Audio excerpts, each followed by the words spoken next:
Hey guys, MCU Collector here with another figure review, and next up is the brand new and still technically unannounced Diamond Select Toys Star Wars Boba Fett. Now this is exclusively at Disney, as that little sticker there says, exclusively at Disney. So the Disney store, and then I would imagine the Disney parks would also have it. One interesting thing is that here on the corner it just has the Select logo. It doesn't even say Diamond Select.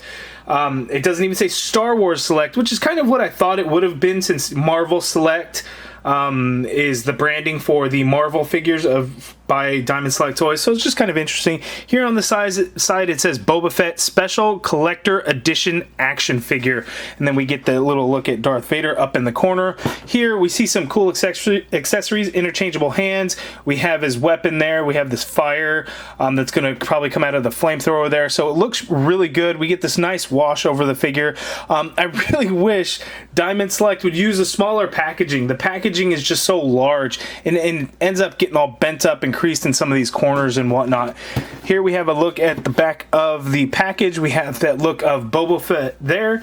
Diamond Select Toys. It says comic shop locator, but of course it was from the Disney store, so it was $24.99, which I'm actually a little bit surprised, because didn't Diamond Select kind of raise their prices to either $29.99 or in some cases $34.99? So it's interesting this one went back to the $24.99 prices. So I went to my local Disney store here in Modesto today, asked them if they had, and they said, oh yeah, we should. We had some this morning, but maybe they sold out. So they actually went to the back and got one out for me. So check your local Disney store. Maybe they have it in the back. Maybe they've already sold out of what they had, but it's worth a shot to go check it out. But anyway, we're going to open it up here in a second. I will be kind of doing a comparison with the Star Wars Black Series Boba Fett. But here's the thing, I'm not much of a Star Wars collector, so I don't actually have an open Boba Fett. I probably have several. I have the carbonized Boba Fett, I have the archive Boba Fett, I have the 40th anniversary Wave 3 Boba Fett, and I have the San Diego Comic-Con Boba Fett. So that's 4 Boba Fetts. This one would technically make number 5, but I don't have one open to show you guys. But you could see comparison that the Star Wars Select really goes and continues with that 7-inch scale, so they will not measure up and look good together. So he will not fit in with your other Star Wars figures. But let's get to it and open it up.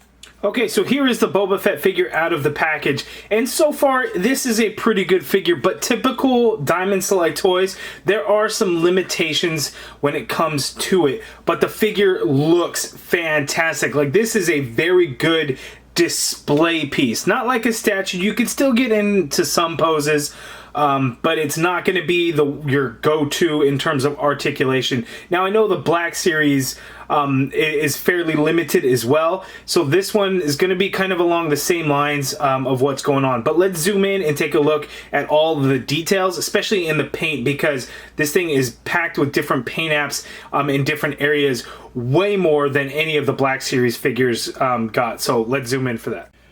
Okay, so zoomed in for this Boba Fett figure, you could see that the entire figure basically has this nice wash going over it, whereas the Black Series, you know, it looks like we got a lot of bright greens going on in that armor. This armor is dirty. Like, he's been through some stuff, right? So we have all like the scratches and stuff and everything that's kind of into this where this paint is scratched off. Like, you actually have like scratches here at the top. You know, we have the dent that is famous, you know, because apparently he's clumsy, but a lot of different things going on here. So we get a lot of nice paint detail in that helmet. One thing that I noticed that on this figure is the helmet is quite large. It is very wide compared to what we would see with like the Black Series figure, in comparison like to the body, which I think is a little bit more realistic. You know, looking back on some of the images of Boba Fett from the movie, the helmet was a little bit larger, a little bit wider, and whereas the Black Series figures, I don't think really hit that mark in terms of width. Because remember, there's a human head under the, well, I don't know about human, right? Mandalorian head, or fake Mandalorian, clone head. Let's go with that. There's a clone head underneath there, so it's got to be, you know, a certain size. But the paint detail on the helmet is just absolutely incredible, from all the paint missing and all the scratches and and silver. It just looks really, really good. And you have the antenna there, and it's a little flimsy. You do want to be careful with that. Looking at the armor, the same thing. We get a nice wash over it, but a lot of scrapes and nicks and everything. Couple of dents right there on the shoulder. So lots of paint detail going on there. Even on the shoulder over the yellow, a lot of silver that is exposed from lack of paint or scratched off paint. Even on his jetpack on the back here, all kinds of crazy paint detail that just makes it look dirty and everything. The messed up paint just looks incredible. Now, out of the package, we actually had these flame effects. I actually yanked them out. So, but in the package, it comes with them on. So you just have to kind of give it some force, and you can yank them out, and then you can pop them right back in like so. And this actually, I guess, turns a little bit. I don't know that it should. I would be careful about it. So in the package, they're like that. That's how they look. We get this green cape here, and that has a nice wash over it as well, really giving it a dirty look. There we have his sigil. That looks really good on there. Looking at this, the gray of the suit has a nice wash over it too. Here on the forearms, lots of paint detail going on in there. Just looks really good. All the scratched off paint. I love all the scratched off paint look because he's been through some stuff, right? There's some things going on. Looking at his knee pads, same thing. Nice paint. We get some silver there on these outside edges. The yellow with all the paint scraped off. Just looks really good. And then his feet there. God, I can't get over just how good all these paint details on this figure are. Just looks fantastic. Even like this tassel over here that's on his shoulder, we get some nice color in there, just like the Black Series, so it all looks really good. But one thing that I do want to talk about that's very odd in terms of the articulation of this figure and how they did it. So there's a swivel on the left arm. He's got a swivel at the elbow, right? Oh, swivel at the elbow. He has the swivel on the elbow here too, but then there's another point of swivel right above that elbow, because one thing that we have is, you see these pieces here, sorry guys, these pieces here that stick out, they actually port right into this forearm piece, and then you could turn it with, so looking at these two pieces here, they stick out. One thing that's weird, so you can still use the articulation of the elbow, but then, so they just unport themselves, but then when you line it up just right, they port right back in. So it's just kind of an odd design that they do that way. And then you can, of course, swivel it right up there in addition to swiveling at the elbow. But when you swivel at the elbow, of course, you know, that part's going to come out. So it's just a bit odd in my opinion, and it looks like we have that same swivel over here, except it doesn't really work unless mine's just kind of fused and doesn't want to move. But we'll get into that more at the articulation. But just looking at the figure just looks really good. The pouches have a nice wash over them to give it a leathery look as well. There on the back, even some silver paint on the buckle there, just looks fantastic. So there he is. So now let's actually take a look at his articulation. Okay, so Boba Fett's articulation, he can look down that much, he can look up that much. It's just on a ball peg, so there's no hinge or anything, but you can get some crazy pivot going on in there, and then a full rotation, of course, if you wanted to. The arm, you're only going to get the arm to go out that much. There's the lack of articulation that we have. The sculpt is amazing, the paint apps are on point, but the articulation is where it's lacking. But with Diamond Select Toys, I kind of feel like they're more display pieces than, you know, dynamic pose figures. But that yellow armor piece is going to get in the way of the shoulder. That's as far out as it's going to go. You could get a full rotation if you wanted to there. Again, the swivel at the elbow with a single jointed elbow, and get this on the bend.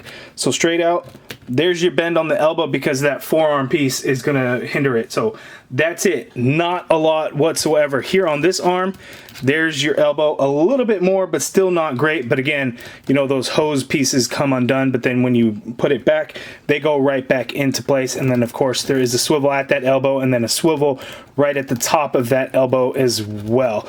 In terms of the ab, the torso piece, there's no ab crunch, of course. It's on a rocker ball, which has very limited articulation as well. So you can get him to go to the side a little bit, get him go to the side, the other side a little bit more. Back is very little.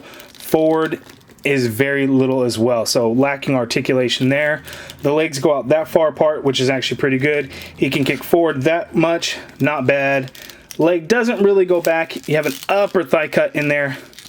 You get a double jointed knee that gives you that much bend at the knee. There's no boot swivel or calf swivel, but the foot hinges down that much. You hinge up a little bit. There's ankle pivot and peg holes at the bottom of the feet. So again, very limited in the articulation. And of course, there's no waist swivel, so he just kind of turns a little bit at that torso rocker. So again, limited, but a very good display piece. So just posing him, even vanilla on the shelf, he does look super badass, because when you compare him to like the Black Series Boba Fett, there's just a huge difference in terms of detail. I do think the Black Series looks good, but man, it's just night and day difference between the two. Black Series did a lot of that scuffed paint where the silver metal is exposed. Diamond Select Toys took it way further with their version compared to the Black Series. And then the wash that we get throughout the entire figure really helps make the entire figure pop and stand out, whereas Black Series has a much more cleaner look to it. So depending on kind of what you like, I would imagine if you're a Black Series collector, Boba Fett you may pick it up just because it's Boba Fett and it's the first Star Wars Select toy, or figure I should say, from Diamond Select Toys. So it's just kind of one of those things. It's a nice collector piece, especially if you're a fan of Boba Fett. If you're a fan of Star Wars, I do think it's something that you would want to pick up. The price is really good as well, but Black Series, I'm sure you guys are all happy with that. And then of course Hasbro is releasing a brand new deluxe version sometime in 2021.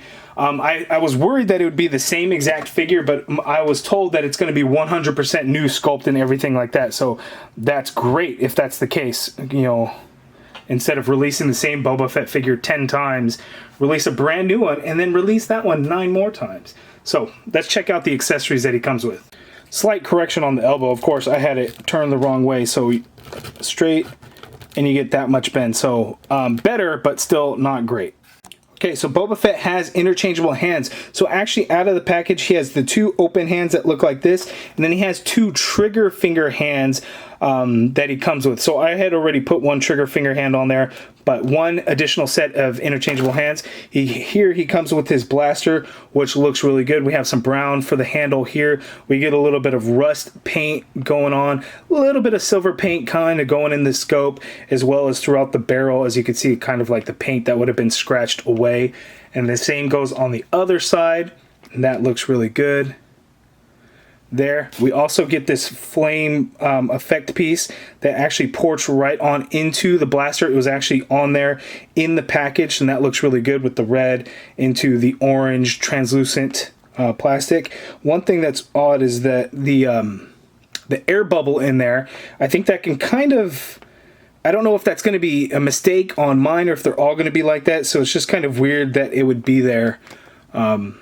Just because I think it kind of gets distracting, but porting in that flame or that fire piece right there really gives it that effect that he just shot and used the blaster. So that is pretty cool. He comes with this flamethrower effect piece, and I'll show you guys how to do that here shortly. So that is pretty cool. And then of course for his jetpack, he has those 2 flame effects that came actually on there in the package, and then I yanked them out, so you could just port them right back on in. You do want to give it a little bit of force, but you want to be careful because this rubbery plastic piece, you could kind of stress that out and kind of rip it and break it and damage it. So you want to be very, very careful in how you do that, and you gotta give it a little bit of force to kind of get it to plug on in there. But that's how you get it in there. So pretty cool. So now let's check out that flamethrower effect piece. So there on the forearm, you see this little square piece there? You can actually pull that out. It comes out like so, as you can see. And then you can port in that flame piece for the flamethrower. Like so. So that looks like he's shooting out the fire with his flamethrower as it pops out. So let's zoom out for that. So looking at the flame effect there, and it ports in quite nicely and holds steady, so that looks really good. So if you have him using his flamethrower, that is pretty cool. as you could see there. And it's done nicely with the red transitioning into the orange, into the yellow for the flame. So I really like the way that looks. So if you have them on your shelf doing something like that, I think that would look really good. Yeah, quite nice. One thing that I find especially challenging though is when you have his blaster, when you look at images and him using it, he uses the scope. So you could pivot his head, his helmet, to look as if he's using the scope. However, due to the limited articulation, you can't even get this arm over to hold the barrel of the gun like you see in a lot of the images. So it's just kind of unfortunate that the articulation would be so lacking that you can't properly get him to use his weapon. Now, I'm terrible at posing figures. You guys know this is nothing new. So it would already naturally be difficult for me to get him into a good pose while using the scope and using the blaster. But even for me with no skill at all, it's just not something that could be done because it's just so lacking in articulation. It just you can't do it. I mean, maybe I'm wrong. Hopefully someone will prove me wrong, but I can't see it happening. And for a side-by-side comparison, here is the Star Wars Select Boba Fett next to the Marvel Select Iron Man Mark 85 from Avengers Endgame, and you can see they are about the same height. If anything, maybe Iron Man is a little bit bigger. So they scale fairly well together in terms of Select, because all Select figures are kind of that 7-inch scale. So these two actually, I think, would look really good together. So if you had a kind of a mixed shelf of like Star Wars and MCU or something, having these two on the same shelf, I think would look really good. Okay, so my final thoughts for this figure. Solid piece for $25. If it would have been the $30, $35, then, you know, maybe stay away. Boba Fett is one of those characters where I never truly understood why he was so popular. Now I understand in Legends and all the different stories and comics and everything, there was much more character development for him. But if you rewatch, you know, episode 5, episode 6, there wasn't a whole lot to Boba Fett actually. So hopefully the Mandalorian will bring a whole lot of that previous lore into the character, and we see what a badass he can truly be. This figure I do think is pretty good. Given the lack of articulation, you know, it's unfortunate, but with Diamond Select toys, that's kind of what we get, because they put the effort into the sculpt, which you could tell just looks absolutely amazing. They put the effort into the paint. It is incredibly painted well. So all those things really make up for the articulation, in my opinion, to where I can easily overlook those things because it just looks awesome. It's going to look great in any display, or if you just want to keep it in package, it looks really good. The accessories that he comes with are solid, you know, interchangeable hands. There's no fists. I don't know that he would need the fists, but the flamethrower effect, the gun blast effect, those are all really cool. The jet blast effect, all of that is really nice, but the figure just looks outstanding, and for $25, you can't go wrong. Boba Fett, in my opinion, would be the right character for the Diamond Select Toys to release their first Star Wars figure. Him or Darth Vader, of course, which I'm sure a Darth Vader will be coming. I'd put my money on him being the second figure, or maybe Mandalorian. Din Djarin, but we'll kind of see. But you guys let me know down in the comments below what your thoughts on this figure are. What do you predict will be the next Star Wars Select figure to get released? Have you seen it in your local Disney store? Or maybe if you've gone to the parks, I guess Disney World would be the only one that's open. Maybe it's there. But you guys let me know down in the comments below. If you guys like this video, please do me a favor, hit that thumbs up button, subscribe if you haven't already done so, and as always, thank you for watching.